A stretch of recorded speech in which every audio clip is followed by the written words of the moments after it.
I'm organizing the stack of mail on my desk when I spot an envelope from Bellamy Gardens, the most exclusive wedding venue in town. Strange, I don't remember receiving anything from them before. I slide my finger under the flap and pull out a neatly folded contract, the elegant letterhead catching the morning light streaming through my apartment window. My coffee cup freezes halfway to my lips as I scan the document. There it is, my signature at bottom of a contract authorizing payments totaling $76,000 for my sister Destiny's wedding, except it isn't my signature. Not really. The loops are too round. The slant too steep. It's a good imitation, but I'd know my own handwriting anywhere. The room spins slightly as realization crashes over me. This is Destiny's handiwork, those distinctive curls at the end of each letter, the way she dots her I's slightly to the right. She's forged my name on a contract for $76,000. My fingers go numb. The coffee cup slips, shatters against the hardwood floor. Dark liquid splashes across my bare feet, but I barely feel it. This can't be happening, I whisper to the empty room. I grab my phone with trembling hands, dialing the venue's number printed at the top of the contract. My heart pounds so hard I can feel each beat in my throat. Bellamy Gardens. How may I help you? A cheerful voice answers. This is Andy Collins. I manage, my voice unnaturally high. I'm calling about a wedding contract for Destiny Collins. Oh, Miss Collins. Yes, we're so excited about your sister's special day. Everyone here is talking about your generous gift. It's not often we see such a beautiful gesture between siblings. The first tear slides down my cheek before I can stop it. My generous gift. The one I never agreed to. The one I explicitly refused. Thank you. I choke out before hanging up. I sink into my chair, memories flooding back unbidden. 16-year-old me working double shifts at the ice cream shop while Destiny lounged by the community pool. My graduation money borrowed for her spring break trip to Cancun. The countless loans that disappeared into the black hole of her wants and needs. You're the responsible one, Mom would say, as if it were a compliment rather than a life sentence. Destiny's just finding herself. 2 months ago at Sunday dinner, when Destiny flashed her enormous engagement ring and Dad looked at me expectantly, we were thinking, he'd said, refilling his wine glass. Since you've got that promotion coming, you could help give your sister the wedding she deserved. I'd felt everyone's eyes on me waiting. My hands had trembled beneath the table as I found my voice. I can't afford that, I'd said, the words barely audible. I'm still paying off my student loans. The silence that followed had been deafening. Mom's disappointed sigh, Dad's furrowed brow, Destiny's pout. Family takes care of family. Andy, Dad had finally said, his voice carrying the weight of authority that had shaped our entire childhood. That's how we raised you. Mom had reached across the table, patting my hand. Don't you want your sister to be happy? After everything you've accomplished, surely you can manage this one thing. But you have that promotion coming, Destiny had chimed in, as if my money were already hers to spend. The venue deposit is due next week. At that moment I'd seen myself clearly for the first time. Not a daughter or sister, but an ATM with a pulse. A resource to be tapped whenever Destiny needed something shiny and new. Now, staring at the forged contract, my phone pings with a new email notification. I glance down, seeing the subject line. Interior design position. Charleston office interested in your portfolio. Eleanor from work had mentioned this opportunity last week. 3 states away. A fresh start. I pick up the contract again, running my finger over the forgery. All those years of sacrificing, of putting my needs last, of being the responsible one, and this is how they repay me. With theft. With fraud. This ends now, I whisper, and something shifts inside me. Something that feels dangerously close to strength. Sleep refuses to come that same night. At 3 in the morning, my laptop screen illuminates my face as I search through years of emails. My fingers feel numb, disconnected from my body as I type wedding into the search bar. The results populate my screen. There, buried among wedding spam and Pinterest notifications, I find it an email thread between Mom, Dad, and Destiny from 2 months ago. The subject line reads, Andy's contribution. My stomach knots as I click. She'll give in eventually. Mom wrote, she always does. Remember how she insisted she wouldn't pay for Destiny's car repairs last year? Within a week she wrote the check. Destiny's reply appears below. If not, we'll figure something out. She's got the credit for it. A wave of nausea washes over me. They weren't just asking for my help. They were planning to take it regardless of my answer. They've been manipulating me for years.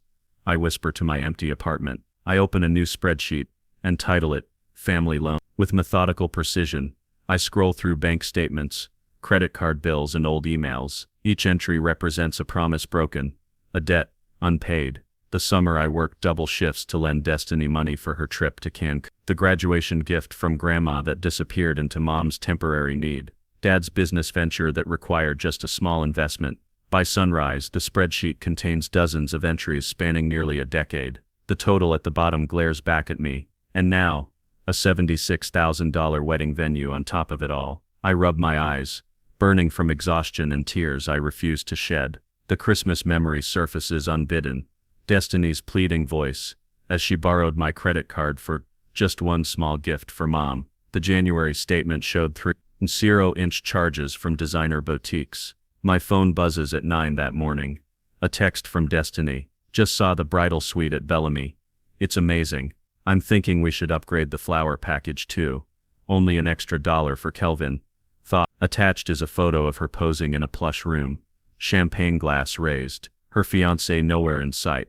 I don't respond. 20 minutes later, Mom calls. Andy, honey, did you see Destiny's message about the flowers? The venue needs to know by tomorrow. I'm not paying for flowers, Mom. My voice sounds stronger than I feel. A heavy sigh travels through the phone. This attitude isn't like you, Andy. What will people think if Destiny's wedding looks act cheap? The Henderson family has already commented on how generous you're being. Everyone's talking about it. I never agreed to pay for anything. Family supports family. That's how we raised you. Her voice drops.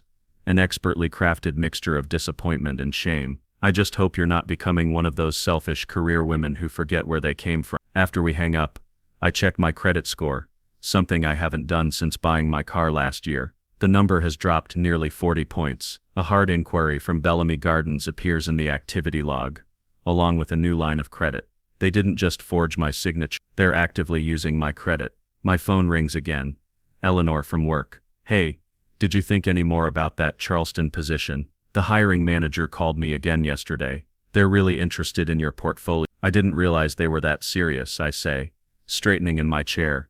Dead serious. The salary is 20% higher than what you're making now, plus relocation assistance, and frankly, Andy, her voice softens, you'd be away from all the family drama you've mentioned. For the first time in days, something like hope flutters in my chest. After we hang up, I call James, the only friend who knows the full extent of my family's financial expectations. They forged my signature.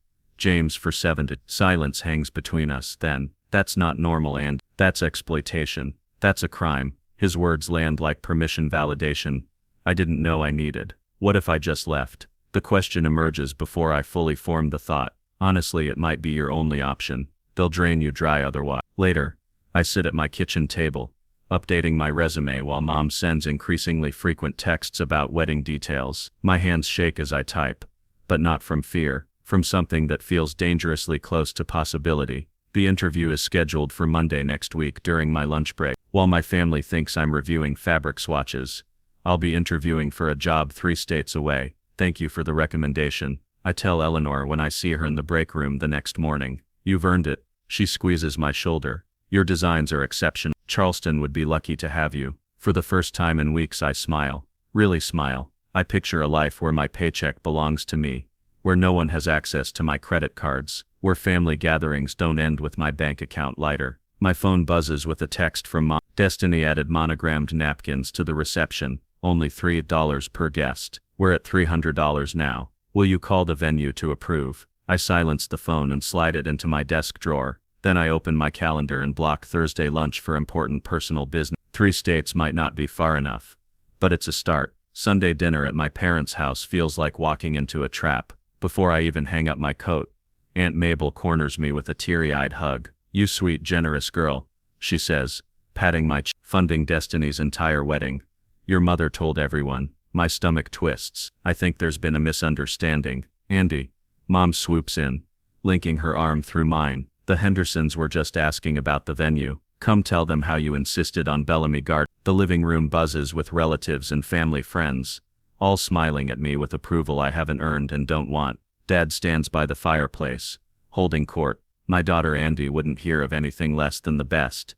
He boasts to his golf buddy. She said Destiny deserves a perfect day. Words I never said. A generosity I never offered. Destiny flutters between groups, the center of attention in a pale pink dress. She catches my eye across the room and bounces over, something large cradled in her arms. Look what arrived today. She thrusts an elaborate floral arrangement at me. Crystal teardrops hang from silver-dusted roses, sample centerpieces, only 12 per table. And we need 30 tables minimum. I told them you said the sky's the limit. 30 tables. My voice comes out strangled. How many people are you inviting? Mom appears with her leather-bound planner. We're at 300 now. That feels right for our family. Don't you think? 300 guests at a venue I never agreed to pay for. My head pounds. The final guest count is due next week. Destiny continues, oblivious to my expression. Oh. And the planner needs your credit card for the deposit on the ice sculpture. The room spins slightly. I mumble something about needing air and escape to the back porch. Monday lunch break.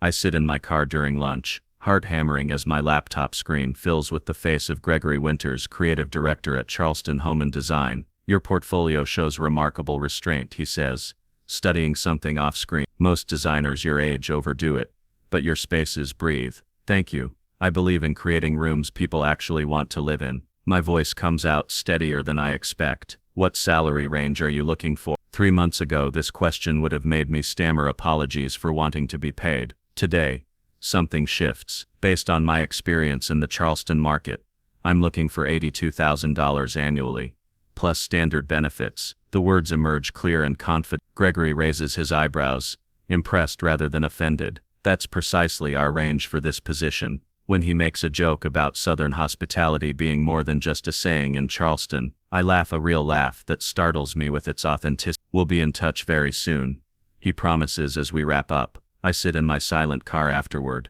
realizing my hands haven't trembled once. During that week I gather my documents for the confrontation, and that's how the week passes. Saturday brunch arrives with an unwelcome surprise. I'm buttering toast when the doorbell rings. Who could that be? Mom asks with a performance of confusion. The answer comes in the form of Marissa Williams, wedding planner extraordinaire, who breezes into the dining room with 3 bulging portfolios. Andy, finally we meet. She extends a manicured hand. Your sister speaks so highly of you. Now I brought the updated invoices for your approval. My approval? I ask, accepting the folder she thrusts at me. I flip through pages of extravagant expense, custom champagne flutes, monogrammed napkins, a string quartet, imported orchids. Each bears a notation. A: Collins approval required. These charges seem excessive, I say carefully, watching Destiny from the corner of my eye. What's this $10,000 line item for lighting? Marissa frowned. But your sister said you specifically requested premium theatrical lighting for the dance floor. Destiny's face drains of color.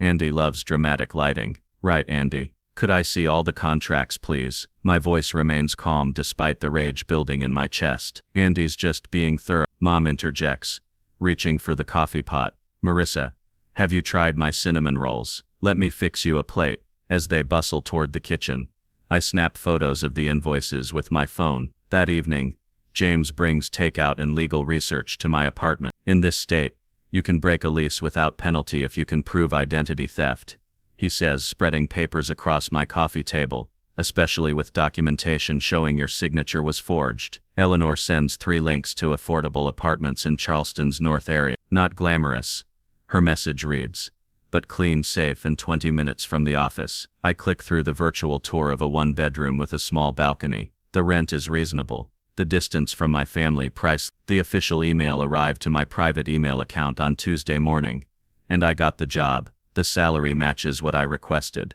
The start date is 3 weeks away. I drive to an empty parking lot to make the call. I'm delighted to accept, I tell Gregory, my voice strong and certain. That night I digitally sign a lease agreement for the Charleston apartment. The move-in date aligns perfectly with my escape plan. 2 more weeks until I escape, I whisper to my reflection. Standing in my apartment on Friday night, I survey what I've built through years of hard work. The vintage desk I refinished myself, the watercolor I splurged on after my first promotion, the bookshelf filled with design references. On my dresser sits a photo from my design school graduation. I'm beaming, proud and hopeful, unaware of how my family would use that hope against me. Tears slide down my cheeks, but they feel different, cleansing rather than broken. I deserve to keep what I've earned, I say aloud to the empty room. The weekend becomes a strategic operation. I record Mom discussing Andy's contribution to the wedding. I organize bank statements showing unusual charges. I document every text where I explicitly refuse to pay. Monday morning,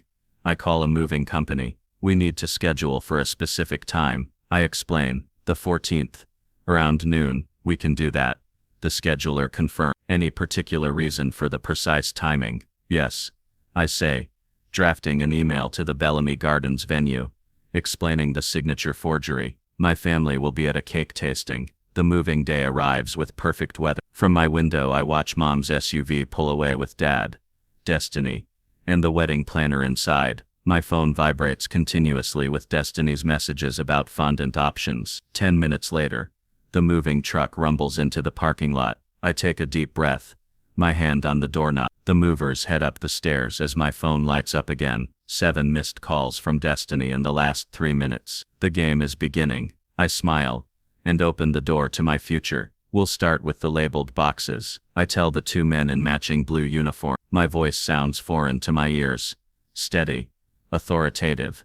Nothing like the hesitant murmur I've used around my family for 27 years. Inside I hand the movers a detailed floor plan while dialing my landlord. Mr. Peterson answers on the second ring. I've documented the identity theft situation. I explain, sliding the folder of evidence into my messenger bag. The lease break fee should be waived under tenant protection laws. Wouldn't want this happening to my own daughter, he says after reviewing my documents. I'll have the paperwork ready tomorrow. I hang up, a small victory warming my chest. The movers work with military precision, wrapping my carefully curated furniture pieces, while I sit cross-legged on the floor, laptop balanced on my knees. With a few keystrokes I transfer my accounts to the Charleston branch. Another click cancels my credit cards, requesting new numbers for the replacements. My phone buzzes. Mom's name flashes on the screen.